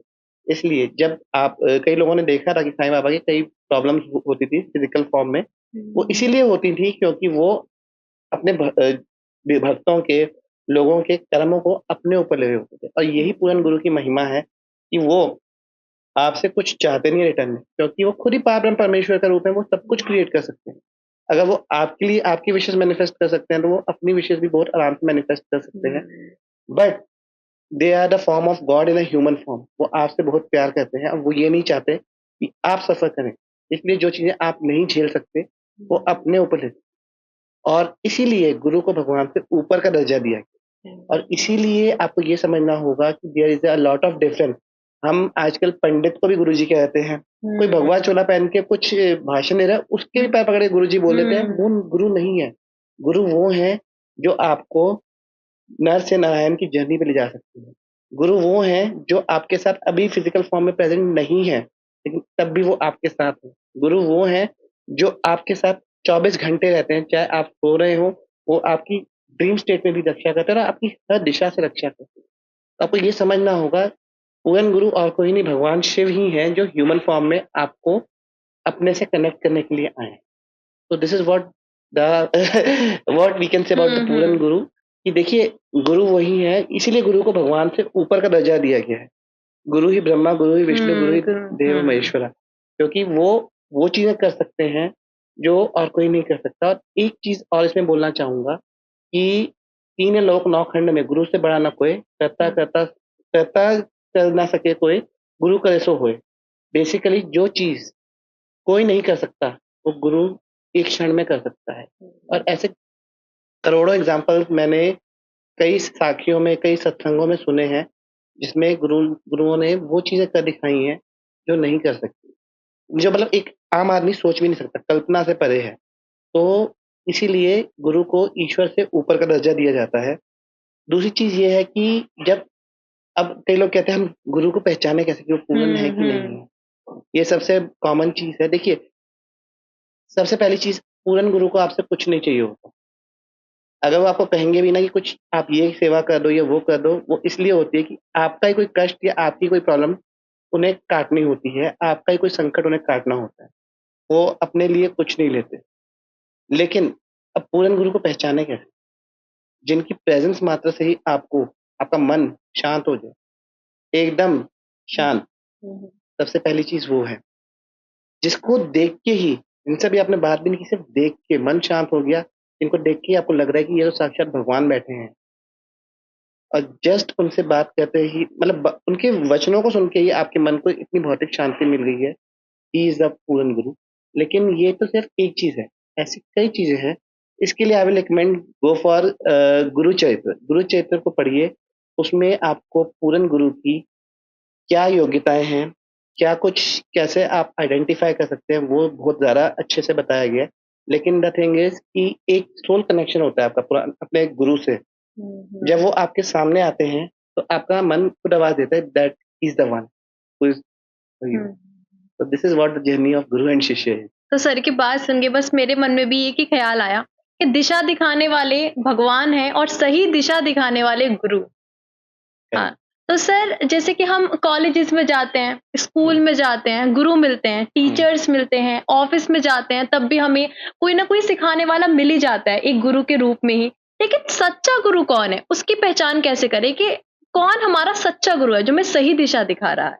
ये आप भौतिक लेवल पे पूछे या स्पिरिचुअल लेवल पे? सर जिस लेवल पे आप बता दीजिए। देखिए, सबसे पहली चीज आपको ये समझनी होगी कि भौतिक गुरु जो है वो आपको सिर्फ यहाँ की जर्नी ही बता पाएगा कि आप इस चीज को कीजिए, आप ये एग्जाम पास कर लेंगे। वो उनका एक लिमिटेड है कि इतना कोर्स में इतना सिलेबस है। जो रियल गुरु है उसका सिलेबस इनफाइनाइट है और उसकी जर्नी भी इनफाइनाइट है। वो हो सकता है आपको उठा के फर्श से अर्श पे ले जाए। एक साखी थी, ये मैंने एक सत्संग में सुनी थी, वो आपके साथ शेयर करता हूँ। ये सिखों के गुरु हरकिशन जी थे। तो उनके साथ एक पंडित चाहता था कि मैं चर्चा करूं भागवत गीता पे, कि मैं उनके साथ डिबेट करूं। तो वो कहते हैं कि मैं आपके साथ डिबेट करना चाहता हूँ भागवत गीता पे। तो गुरु हरकिशन जी समझ जाते हैं कि ये अहंकार में है। तो वो कहते हैं अब मैं डिबेट करूंगा तो आप कहोगे कि आपने तो अपने गुरु पिता के उसमें सुन लिया होगा, इसलिए आप डिबेट कर पा रहे हो। कहते हैं आप किसी भी ऐसे बंदे को ले आओ जो आपके उसमें नजरों में निकम्मा हो और गुड फॉर नथिंग हो, हम उससे भी आपकी डिबेट करवा देंगे, गुरु हरकिशन जी कहते हैं। तो पंडित एक ना गूंगे बहरे आदमी को ले आता है, और वो जो गांव का सबसे निकम्मा आदमी होता है, छज्जू जीवर, ना उसके आवाज होती है, ना सुन सकता है, ना बोल सकता है। अब वो उसे कुछ समझ भी नहीं होती। तो उन्होंने कहा इससे क्या डिबेट कराएंगे, वो उसे ले आता है। तो गुरु हरकिशन जी क्या करते हैं, उनके हाथ में एक छड़ी होती थी, वो उसके सर पे सिर्फ रखते हैं, और जैसे ही उसके सर पे रखते हैं छज्जू जीवर के, उसने गीता के वो अर्थ कर डाले जो बड़े बड़े ज्ञानी और पंडित नहीं कर सकते, जिन्होंने कई कई सालों तक गीता का अध्ययन किया है। तो आपको ये समझना होगा कि गुरु आपकी कॉन्शियसनेस को, आपको ज्ञान का भंडार एक सेकंड में दे सकता है। तो ये चीज है, गुरु कैन डू, मतलब वो चीजें, ये तो एक स्पिरिचुअल एग्जाम्पल है। ऐसे कई चीजें जो आप अपनी मटेरियलिस्टिक लाइफ में प्राप्त करना चाहते हैं, वो भी मिनटों में कर सकते हैं, लेकिन provided we have that faith and believe in him. जैसे सर बहुत कहानियां सुनी है गुरु दक्षिणा की, आपने भी सुनी, एक लव्य की कहानी थी गुरु दक्षिणा को लेकर। तो गुरु दक्षिणा का मतलब होता है कि सिर्फ पैसे देना, या फिर उसका और कोई भी मतलब होता है? मतलब गुरु दक्षिणा क्या है? देखिए, जो मेरी अपनी समझ है उससे मैं ये बताऊंगा, गुरु को आपसे कुछ नहीं चाहिए, लेकिन गुरु ने आपको एक ज्ञान दिया है in order to balance the karmic scale. अगर आप किसी को कुछ दे रहे हो और बदले में कुछ नहीं लोगे, तो कर्मा बैलेंस नहीं होगा। In order to balance that karma, we use to give some sort of guru dakshina. We use to ask a guru कि आपको क्या चाहिए। ये पुराने टाइम में होता था। तो उस चीज के हिसाब से वो लिया करते थे, वो गुरु की इच्छा होती थी कि उन्हें क्या लेना है। तो देखिए, गुरु को आप, जो पूर्ण गुरु है, आप उसे कुछ नहीं दे सकते, क्योंकि आप ज्यादा से ज्यादा धन दे सकते हो। जो आपको धन दे रहा है वो अपने लिए क्रिएट नहीं कर सकता। हम गुरु को कुछ नहीं दे सकते, बट द इशू इज कि we think from here. Second thing is कि जो पूर्ण गुरु होते हैं, उनको आपसे कुछ लेना देना नहीं है कि आप क्या करो, बट क्योंकि उन्होंने आपको एक ज्ञान प्रोवाइड किया है और उसका आपके ऊपर भार ना है, क्योंकि अगर आप कोई चीज फ्री में लेते हो तो उसका एक कार्मिक डेप्थ आपके ऊपर आता है।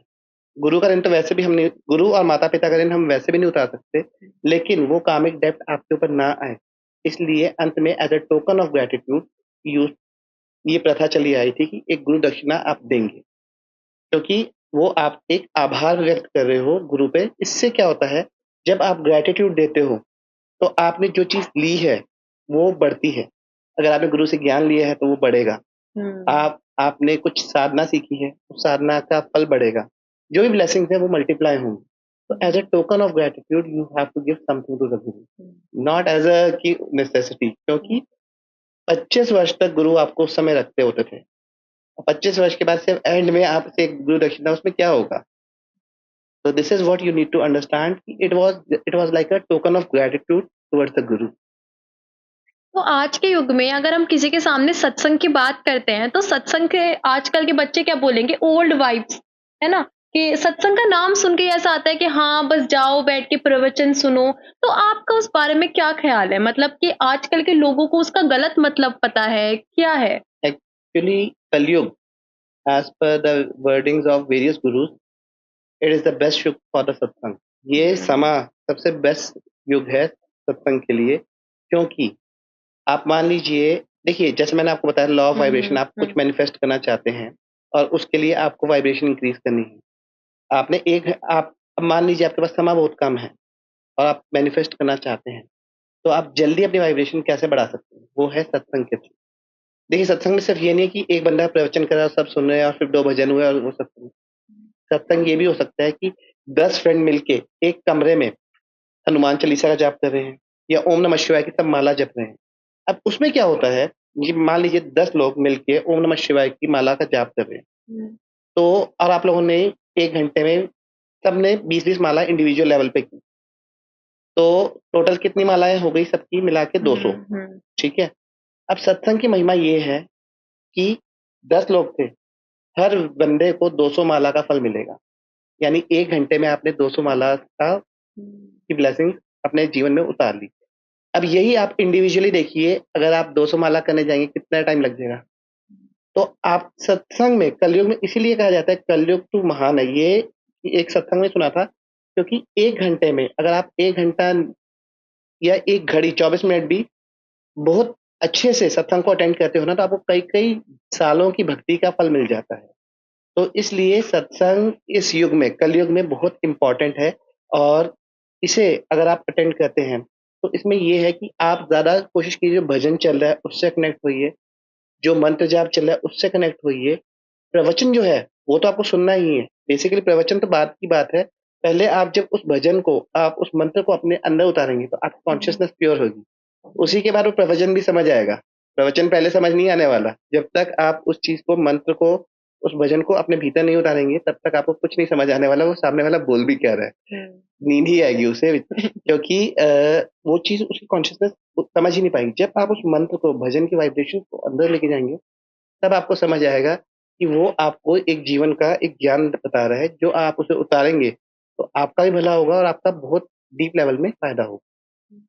तो जैसे कि ट्रेंड है आजकल, आप कहीं मेट्रो में चले जाइए या कहीं पे भी आप देखोगे आसपास लोगों को सब क्रिस्टल्स पहने रखते हैं। तो जो क्रिस्टल्स पहनते हैं तो वो सच में एक ट्रेंड है या फिर सच में उसका इम्पैक्ट होता है एनर्जीज और हीलिंग से रिलेटेड? देखिए क्रिस्टल्स का बहुत ज़्यादा इम्पैक्ट है।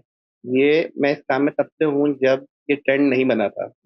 एंड फ्रैंकली ये बहुत अच्छा वे है आपको हील करने का, प्रोवाइडेड आप कितना फेथ इसमें डालते हैं।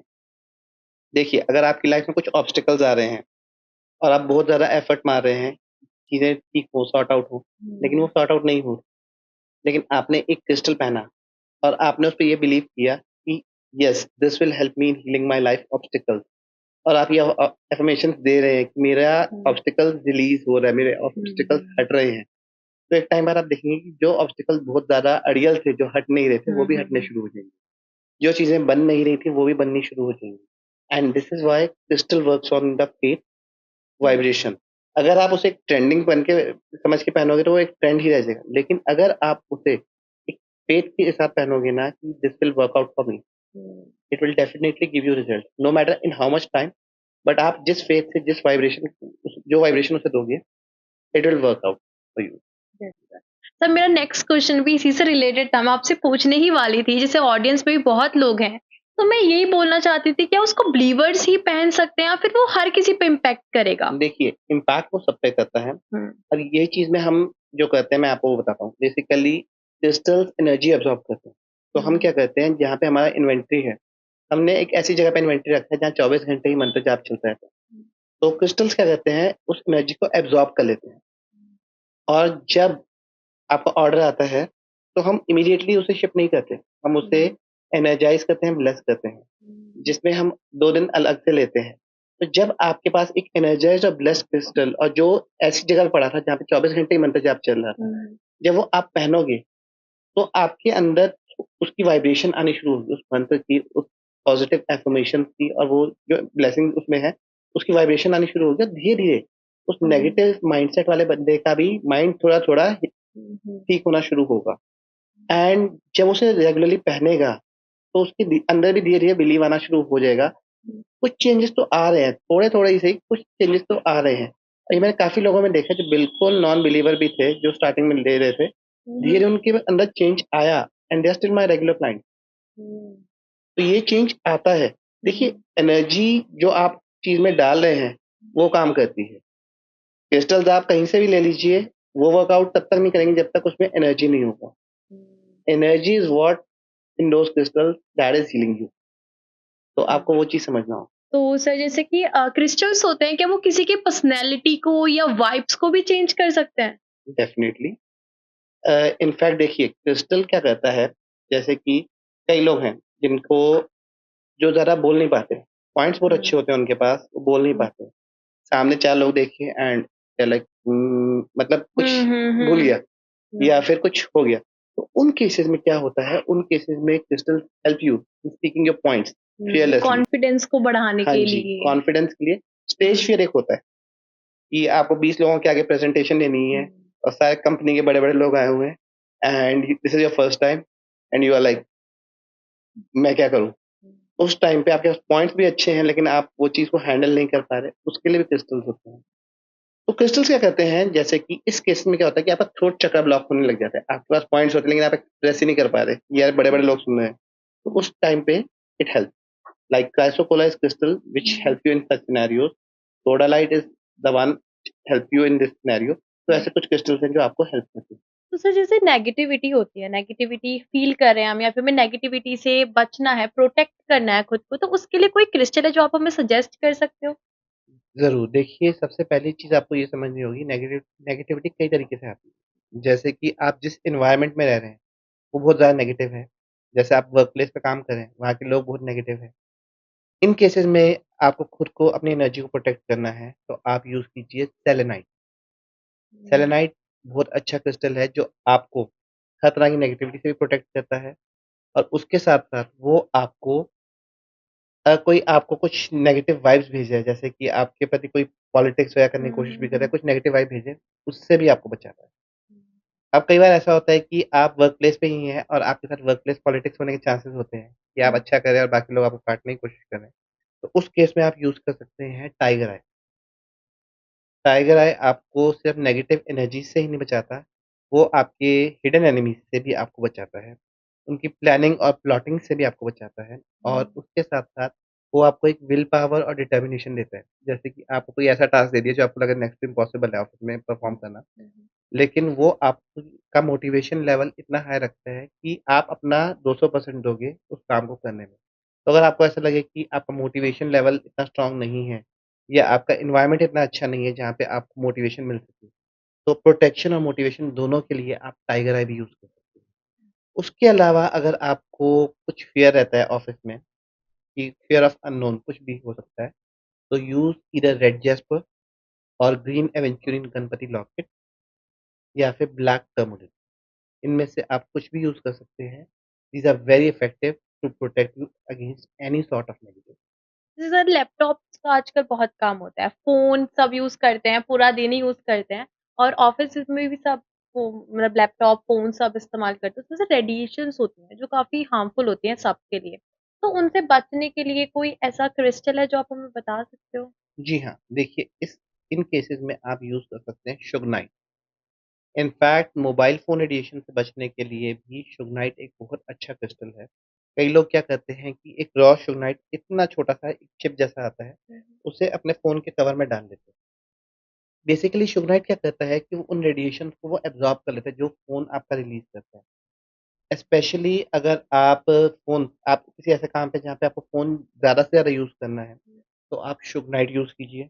अगर आपका सारा टाइम लैपटॉप स्क्रीन पे होता है, तो आप शुगनाइट का ब्रेसलेट पहन लीजिए, क्योंकि शुगनाइट जो है वो उन रेडिएशन को खुद एब्ज़ॉर्ब कर लेता है।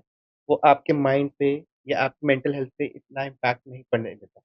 अगर आपका बजट अच्छा है, ये क्रिस्टल्स में नहीं है, ये शिवयोग के बाबा जी बताते हैं कि आप मेटल का एक श्रीयंत्र का प्लेट अपने फ़ोन में रख सकते हैं छोटा-सा, या श्रीयंत्र लॉकेट होता है, वो रख सकते हैं। ये आपको क्रिस्टल डीलर्स के पास जेन्युइन नहीं मिलेगा, ये मैं आपको फ्रैंकली बता दूँ, क्योंकि ये आपको मिलेगा उन जगहों पे जहाँ पे जैसे शिवयोग आश्रम है या देवीपुरम आश्रम है, जहाँ पे श्री विद्या और ललिता त्रिपुर सुंदरी माता की साधना होती है, क्योंकि वहीं पे ये जेन्युइन बनते हैं और ये भी बहुत नॉमिनल प्राइसेज़ में मिल जाते हैं। तो आप वो भी रख सकते हैं और श्री यंत्र गले में भी धारण कर सकते हैं, अगर आपका कोई ऐसा काम है, जिसमें आपको लैपटॉप और कंप्यूटर पे बैठना है। तो इस केस में भी वो आपके लिए बहुत बेटर है। इनफैक्ट अगर आपका कुछ ऐसा काम है, जहाँ पे आपको वीडियो कॉन्फ्रेंसिंग या इन चीज़ों में है, तो भी आपके लिए शुभ नाइट एक बहुत अच्छा ऑप्शन है। जैसे कि सर आजकल ज़ेन-ज़ी में ज़्यादा होता है कि जैसे ब्रेकअप्स हो जाते हैं लोगों के, बहुत सफ़र करते हैं लोग, ठीक है? बहुत फेलियर होता है रिलेशनशिप्स में, तो वो उनको बहुत अफ़ेक्ट कर जाता है। तो उस चीज़ को मतलब कि ओवरकम करने के लिए कुछ स्पेशल क्रिस्टल बता सकें आप हमारी ऑडियंस को? देखिए, क्रिस्टल्स में अगर आप ये चाहते हैं कि आप अपने पास्ट से मूव ऑन कर सकें, हुँ। So that you can be prepared for the new relationship, तो उसके लिए use rhodochrosite. Rhodochrosite is one of the best crystals जो आपको आपकी पास्ट की रिलेशनशिप मेमोरीज़ से निकालता है। क्योंकि कई बार ऐसा होता है कि आप रिलेशनशिप से निकल गए, लेकिन आप नई रिलेशनशिप में भी एंटर कर रहे हो, लेकिन बात आप अपने एक्स की कर रहे हो। उस टाइप के पैटर्न से बचाने के लिए the best one is rhodochrosite because rhodochrosite helps you in healing those pain and grudges जो आपके अंदर हैं, उन्हें रिलीज़ करने में हेल्प करता है और उसके साथ-साथ वो आपको नई रिलेशनशिप में अपना बेस्ट देने के लिए भी मोटिवेट करता है और आपको अगर कोई अच्छा पार्टनर मैनिफेस्ट करना है, नॉट कि ये पर्टिकुलर बंदा जो आपके लिए बेस्ट हो वैसा कोई पार्टनर मैनिफेस्ट करना है, उसके लिए भी रोडोक्रोसाइट अच्छा है। दूसरा क्रिस्टल आप यूज़ कर सकते हैं रोज़ quartz. Rose quartz is again one of the best healer of your heart. It helps you in releasing all the grudges and it is very common crystal. Relationship के लिए वैलेंटाइन डेज़ पे सबसे ज़्यादा रोज़ quartz ही जाता है, क्योंकि ये जो है ये आपके हार्ट चक्रा को हील करता है, आपके इमोशनल पेन्स, आपके इमोशनल ग्रजेस को रिलीज़ करवाता है और ये एक आपकी बॉडी में बहुत पॉजिटिव ऑरा लेके आता है, लविंग ऑरा, चार्मिंग ऑरा। इसके लिए रोज़ क्वार्ट्ज़ काफ़ी अच्छा है and the third crystal which I will recommend you is pink tourmaline. Pink tourmaline भी काफ़ी अच्छा क्रिस्टल है जो आपको हेल्प करेगा इस पर्टिकुलर सिनेरियो में because pink tourmaline attracts new love but also helps you in releasing the past issues that you had in your love relationship या फिर कोई आपके जीवन में और कोई सेटबैक लगा हो। आप किसी चीज़ में फेल हो गए हो, आपने कुछ ट्राई किया हो और आप उसमें फेल हो गए हो, उन सिनेरियोज़ में भी it also helps you a lot. तो जैसे कि पीस ऑफ माइंड के लिए वो ही कोई परेशान है, हुँ। स्ट्रेस है सबको, बहुत प्रॉब्लम्स चलती रहती है सबके माइंड्स में कुछ ना कुछ। तो पीस ऑफ माइंड के लिए कौन-सा क्रिस्टल आप हमें सजेस्ट करना चाहेंगे? देखिए, पीस ऑफ माइंड के लिए काफ़ी क्रिस्टल्स हैं, लेकिन सबसे बेस्ट चीज़ मैं आपको इस चीज़ में रिकमेंड करूँगा कि meditate on those crystals. Hold those crystals in your hand and meditate daily for 5 to 7 minutes, 10 minutes so that वो एनर्जी आप एब्ज़ॉर्ब कर सकें। क्योंकि क्रिस्टल्स को पहनने के बाद जब आप उन पे मेडिटेट करेंगे, सबसे पहली चीज़ ये जो क्रिस्टल्स मैं आपको बताने वाला हूँ, ये आपके माइंड को शांत करेंगी। आपके माइंड की नेगेटिव थॉट पैटर्न जो माइंड बार-बार पॉप अप करता रहता है, उनको शांत करेंगी और आपको आपके भीतर से कनेक्ट करेंगी, जिसके बाद आप ज़्यादा पीसफुल फ़ील करेंगे। तो इन सिनेरियोज़ में पीस ऑफ माइंड के लिए, इनर पीस के लिए जो क्रिस्टल्स हैं, एक तो आपको रिकमेंड करूँगा blue kyanite, second one is amethyst, third one is howlite. ये तीनों बहुत अच्छे हैं। उसके अलावा lepidolite again it is a very awesome crystal और अगर आपके मन में बहुत ज़्यादा उल्टे-सीधे फ़ियर्स आ रहे हैं, मतलब कुछ बुरा होने वाला है, नहीं ये बहुत ही गंदा हो रहा है, ये सब चीज़ों के फ़ियर्स आ रहे हैं, तो उस केस में use Ganpati green aventurine Ganpati locket या गणपति जी का आइडल आप रख सकते हैं अपने पास। उसके अलावा you can keep red jasper और मुकाइट जैस्पर। ये बहुत अच्छे क्रिस्टल्स हैं जो आपके उल्टे-सीधे ईयर्स को भी काम डाउन करते हैं। लेकिन आई विल रिकमेंड यू कि आप इन क्रिस्टल्स को अपने हाथ में लेके थोड़ी देर मेडिटेट कीजिए फॉर द बेस्ट रिजल्ट्स। तो जैसे कि अभी स्ट्रेस की बात ही चल रही थी, है ना? पीस ऑफ माइंड, लेकिन बहुत से लोग होते हैं जैसे बिज़नेस ग्रोथ के लिए या फिर जॉब ग्रोथ के लिए, मैनिफेस्टेशन को इम्प्रूव करने के लिए कोई क्रिस्टल चाहिए हो, तो वो आप कौन-सा सजेस्ट करेंगे? देखिए, सबसे पहले अगर तो आप कुछ गोल मैनिफेस्टेशन करना चाह रहे हैं, उसके लिए use clear quartz. Clear quartz बहुत अच्छा क्रिस्टल है which helps you in manifestation of the things that you desire, and it also helps you in manifestation of the positive things that you want in your life. So clear quartz is one of the best crystal. Second चीज़, अगर आप कुछ manifest करना चाहते हैं और positive ही manifest करना चाहते हैं, उसके लिए फिर से tiger I. Tiger I is again one of the best manifestor because it gives you the willpower and determination which is needed for a manifestation। बार-बार आप गिव अप वाली उसमें मोड में ना जाएँ, तो वो भी अच्छा है। अब उसके अलावा ये तो आपके गोल्स के लिए हो गए। अब मान लीजिए अब आप मैनिफेस्ट करना चाहते हैं कि अबंडेंस, कि मैं इतना कमाऊँ या एक पर्टिकुलर अबंडेंस टारगेट है आपका। उसके लिए जो बेस्ट क्रिस्टल्स हैं जो आप यूज़ कर सकते हैं वो है पायराइट। पायराइट में आप ब्रेसलेट भी पहन सकते हैं, रिंग भी डाल सकते हैं, but what I personally recommend you is either use pyrite bracelet और रॉ क्लस्टर आते हैं।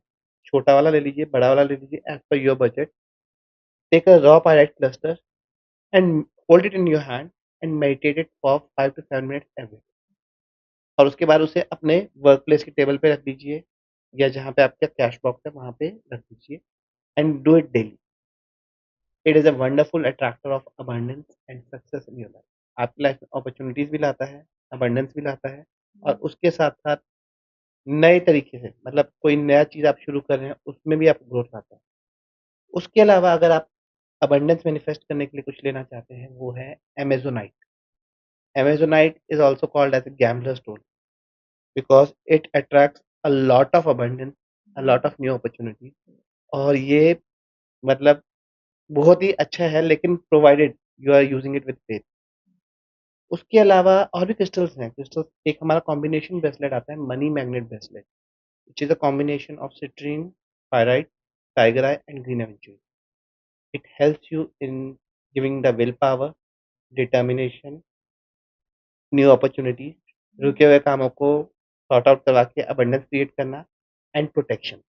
इन सब चीज़ों को करवा के आपकी लाइफ में नई अपॉर्च्युनिटीज़ भी लेके आता है और उसके अलावा आप कुछ पर्टिकुलर टारगेट मैनिफेस्ट करना चाहते हैं कि मैं 1 साल में इतना कमाऊँ, उसमें भी हेल्प करता है और नए-नए तरीके से आपकी लाइफ में अबंडेंस लाता है, नई-नई अपॉर्च्युनिटीज़ लाता है, नए-नए कहाँ-कहाँ से आप देखोगे कि मतलब अगर आप if you are using it with complete faith ना, तो it brings a lot of business luck for you.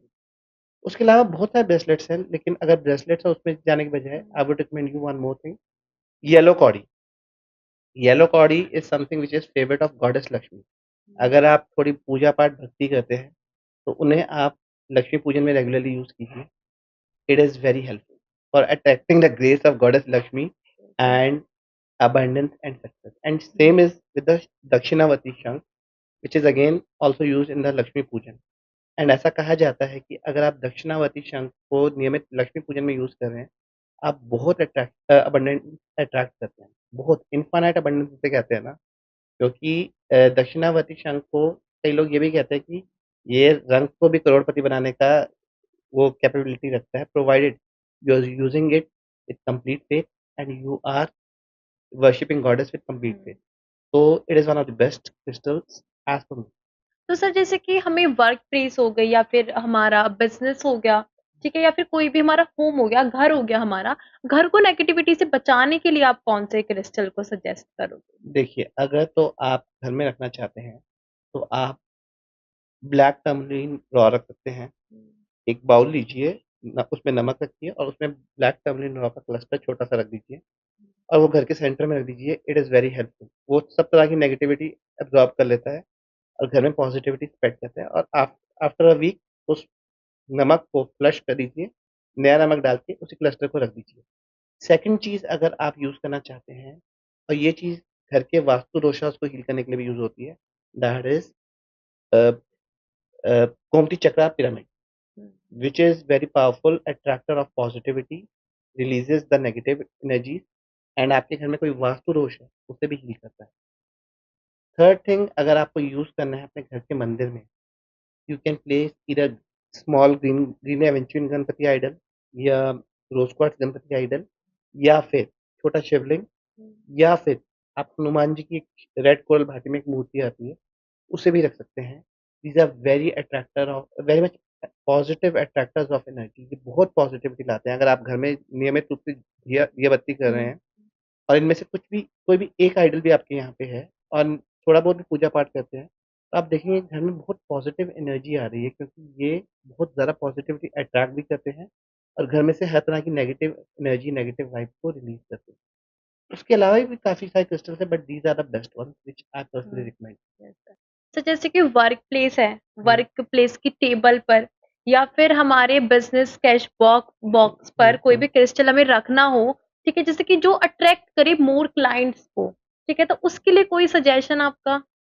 Raw pyrite, हम्म, इसे लाल कपड़े में लपेट के आप रख सकते हैं। हम्म, एक स्टैचूज़ आते हैं गॉडेस फॉर्च्यूना के, आप उनमें से किसी एक स्टैचू को अपने वर्क प्लेस पे साइड में रख सकते हैं। Green aventurine Ganpati is one of the best. उनका छोटा-सा आइडल आप अपने वर्क प्लेस टेम्पल में अगर है वहाँ पे तो वहाँ लगा सकते हैं, नहीं तो अपने वर्क प्लेस टेबल पे लाल कपड़े के ऊपर ज़रूर रख लीजिए। उसके अलावा जो आप यूज़ कर सकते हैं वो है येलो कॉडीज़। लक्ष्मी पूजन के बाद उन कॉडीज़ को आप रेड क्लॉथ में रैप करके अपने वर्क प्लेस टेबल पे रख लीजिए। सिमिलर विद द दक्षिणावर्ती शंख, आप उसे अपने कैश बॉक्स में या वर्क प्लेस टेबल पे रेड क्लॉथ में रैप करके आप अपना पूजन रख सकते हैं। These are the wonderful attractors of new opportunities, abundance and new clients. तो आज बहुत अच्छा लगा सर से इतनी सारी बातें कर इतनी सारी चीज़ें जानकर। तो ऐसे ही बने रहिए हमारे पॉडकास्ट में और आपको बहुत सारी चीज़ें जानने के लिए मिलेगी, जैसे कि आज आपको बहुत मज़ा आया। तो मिलते हैं अपने नेक्स्ट पॉडकास्ट में।